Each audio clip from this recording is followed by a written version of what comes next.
All right, team, we are live right now on Facebook. We'll be going on YouTube here shortly. Wanted to cover a couple of things. Question I'm getting a lot about right now for sale by owner. Couple things about that.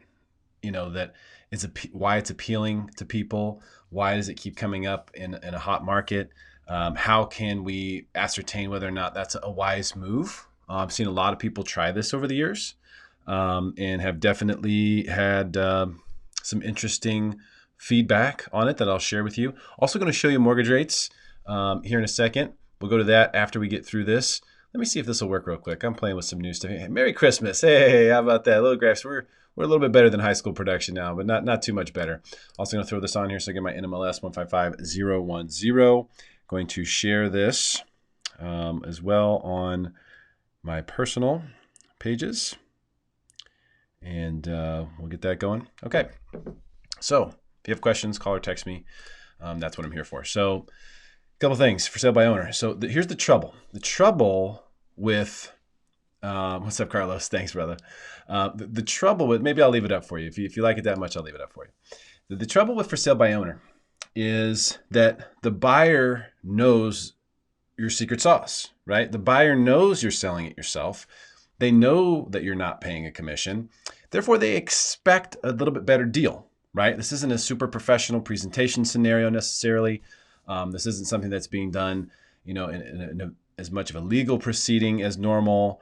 And that is part of the reason why you're going to expect the buyers will not necessarily pay top dollar to a for sale by owner. So that's the bad news about for sale by owner is that when you do it, it's sort of cat's out of the bag. Like, everyone knows that you're trying to save money, and everyone sort of expects to get a better deal as a result. They know that the comps that they're looking at were sold with a realtor, and so they're kind of doing the math themselves.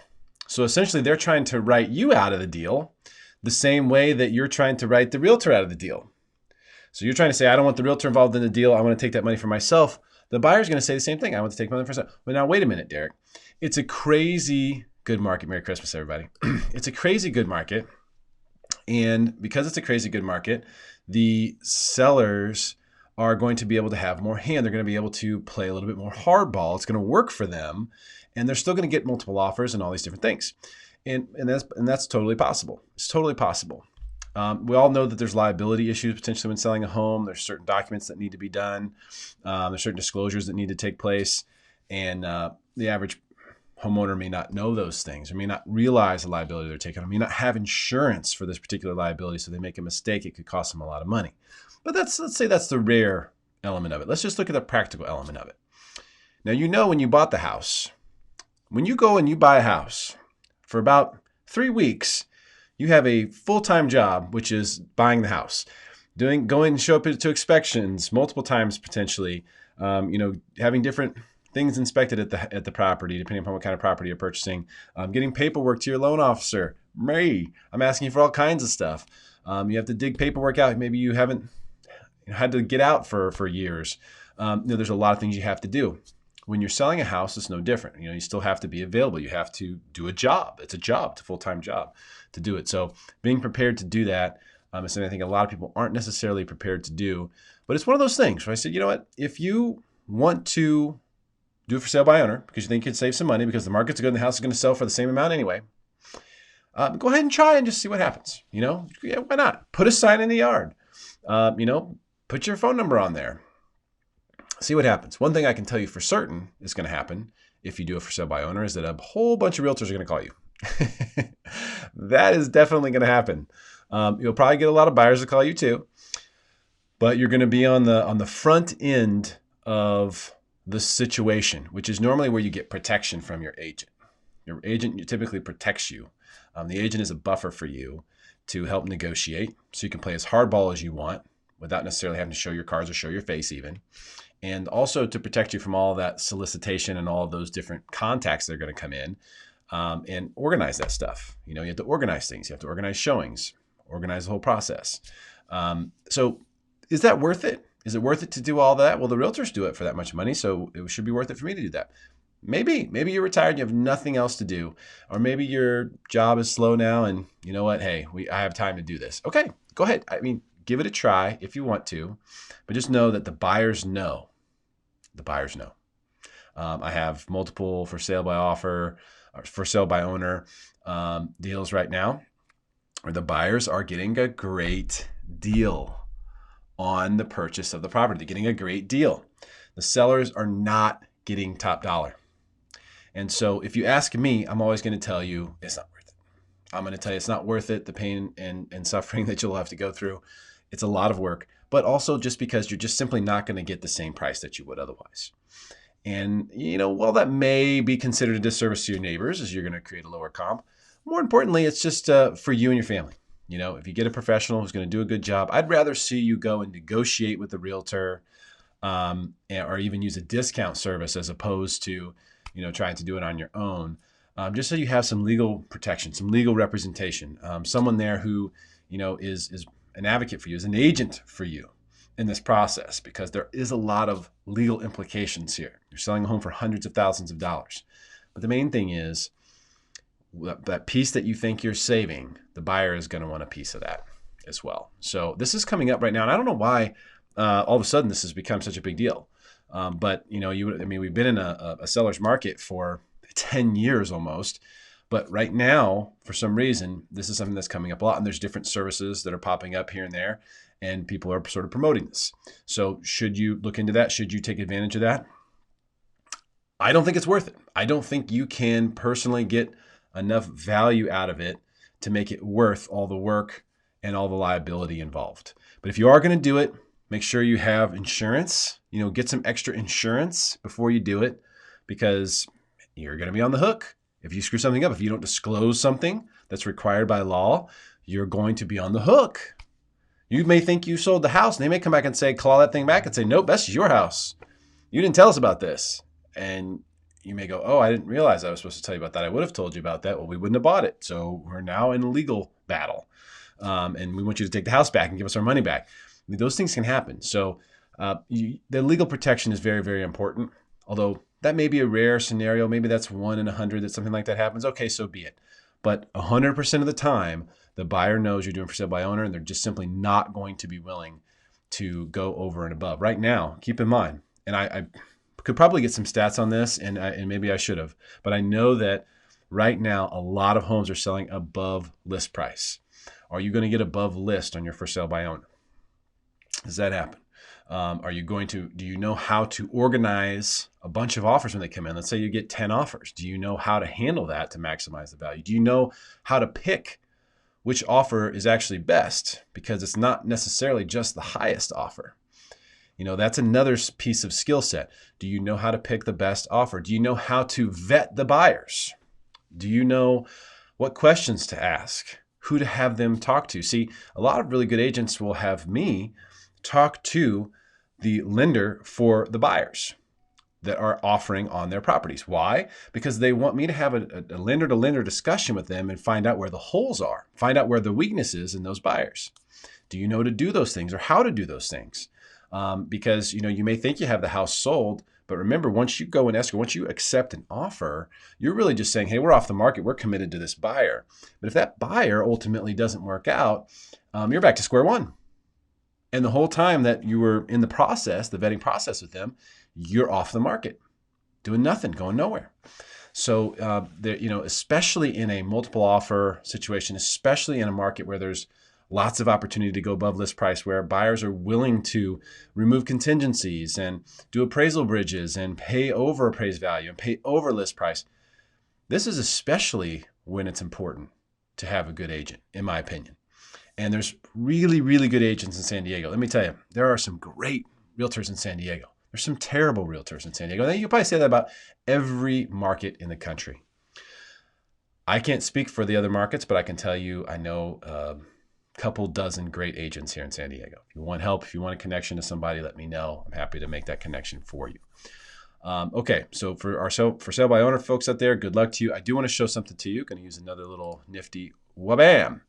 So this software I'm using, Ecamm Live, is really, really cool. I haven't gotten to all the way dive into it, but it is really, really neat.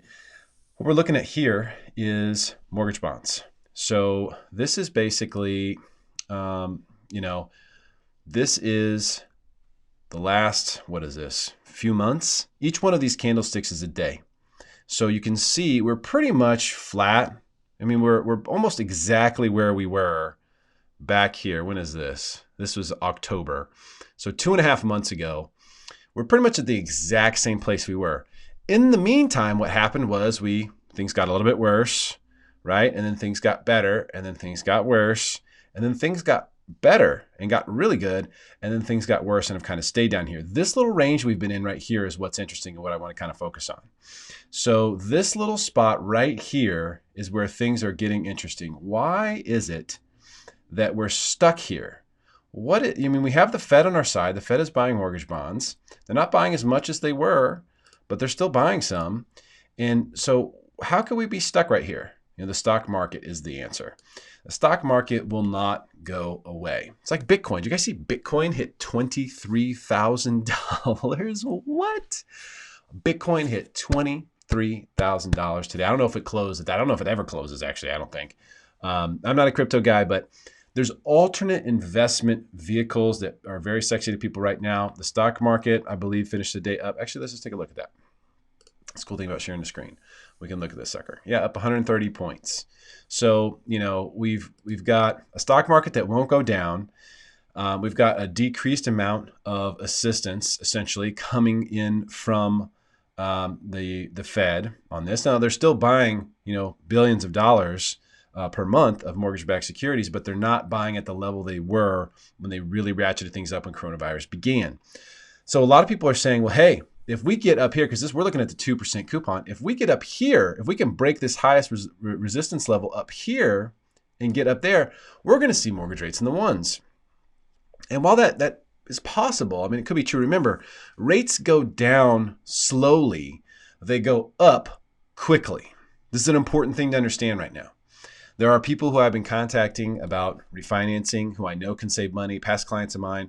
The reason I've been contacting them so voraciously is because we don't know what's going to happen. Like I said, rates go up quickly. They go down slowly. So if overnight, if we jump up and hit this, we're not going to get the full breadth of that in interest rates, not in a day. But I'll tell you, I promise you one thing. You see how we're hovering here in this range? Usually this means you're going to break out one way or the other. Now, I hope we break out to the high side. I really, really do. But if we break out to the low side, it's timber situation. Timber! That's the kind of situation we're going to be in. So that means that rates will spike up very quickly. Rates can go up overnight. We saw this in 2014. It went up in a week. They went up 1%, and most of that was in 2 days. 1% in 1 week. And you'll never see rates go down 1% in 1 week, ever. So while it's possible rates could go lower, this is concerning to me because we're hovering along the support line. We really got below that support line, actually touched the lower support line yesterday, closed right on it. Today we closed above it. So this is a good sign. This is a good sign we closed above it today. But, it's still concerning to me. This action is not very good. It's not the action that I would hope and expect to see. But again, we have some headwinds, particularly with the stock market just doing so well. Things like Bitcoin doing so well. Things like the Fed sort of not being in there. Today we were up 8 basis points, as you can see. So that's good. We closed above this support line. That's good. These are all good things. But if you're in a situation where you can refinance and save money, this is why it's good to pull the trigger.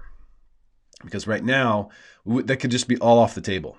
If you're going from 3.25 to 2.25 or something like that, woof, that could just be gone tomorrow and may never come back. But if rates inch up and get lower, you can always cancel your lock, relock later. There's ways to sort of play that game, but it's something that you have to be very, very careful of. So one of the things, let's see here. How do I go back to this? There we go. I'm learning. I'm figuring it out. So with regard to that, we're looking at these things and you're seeing right here how we've got a market that has not made a decision yet about where the next direction is for it.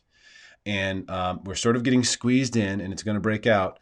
We just don't know where. What would cause it to move? So what causes mortgage bonds to go up is when the Fed buys them. Obviously. No! I've got sound effects too. I'm going to start playing with them. So when the Fed buys them, they go higher. When people buy them, they go higher. We need buyers.